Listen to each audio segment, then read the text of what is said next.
జన నీరాజనం మధ్య CM Jagan bus యాత్ర కొనసాగుతోంది. మండు టెండర్లను సైతం లెక్క చేయకుండా యాత్ర ముందుకు కదులుతోంది.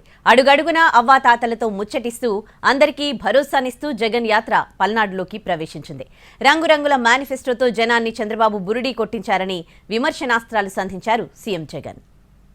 మంత్రి జగన్ మేమంతా సిద్ధం బస్సు యాత్ర జన ప్రభంజనం మధ్య ముందుకు కదులుతోంది. ప్రకాశం జిల్లాలోంచి పల్నాడు జిల్లాలోకి ప్రవేశించింది యాత్ర.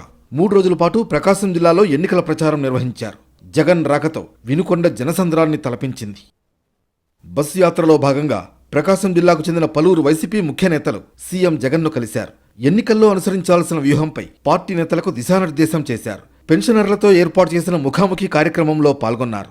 సీఎం జగన్ పెన్షన్ లబ్ధిదారులను ఆప్యాయంగా పలకరించారు. 2019 ఎన్నికలకు ముందు పెన్షన్ 1000 రూపాయలేనని, దేశంలోనే మొట్టమొదటిసారిగా పెన్షన్ 3000కు పెంచామన్నారు సీఎం జగన్. అవ్వాతాతలకు పెన్షన్ రాకుండా చంద్రబాబు అడ్డుకున్నారని ఆరోపించారు. అప్పట్లో పెన్షన్ ఎంతమందికి ఇచ్చేవారో తెలుసా? ఎన్నికలకు 6 నెలల ముందు వరకు కూడా పెన్షన్ అప్పట్లో కేవలం 39 లక్షల మందికి మాత్రమే పెన్షన్ ఇచ్చేవారు. కానీ ఈరోజు మీ బిడ్డ ప్రభుత్వంలోకి వచ్చిన తర్వాత మార్పు ఒక్కసారి చూడమని చెప్తా ఉన్నా.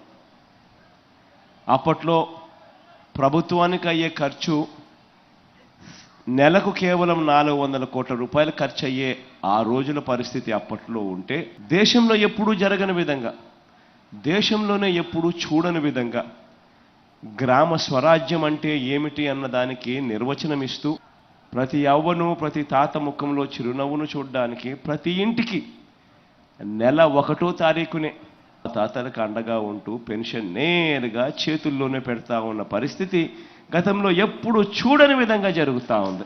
రంగురంగుల మేనిఫెస్టో చూపించి మోసం చేస్తున్నారన్నారు సీఎం జగన్. ఎన్నికలైపోయాక ఆ మేనిఫెస్టోలను పక్కన పడేస్తారన్నారు. చంద్రబాబు కూటమిలా అబద్ధాలతో పోటీ పడలేనన్నారు సీఎం జగన్. ఏదైనా మాట ఇస్తే చేసి చూపిస్తానన్నారు. వెంకటాచలంపల్లి నుంచి 11వ రోజు మొదలైన మేమంతా బస్సు యాత్ర బొదనంపాడు, కురిచేడు, చింతల చెరువు మీదుగా వినుకొండ అడ్డరోడ్డుకు చేరుకుంది.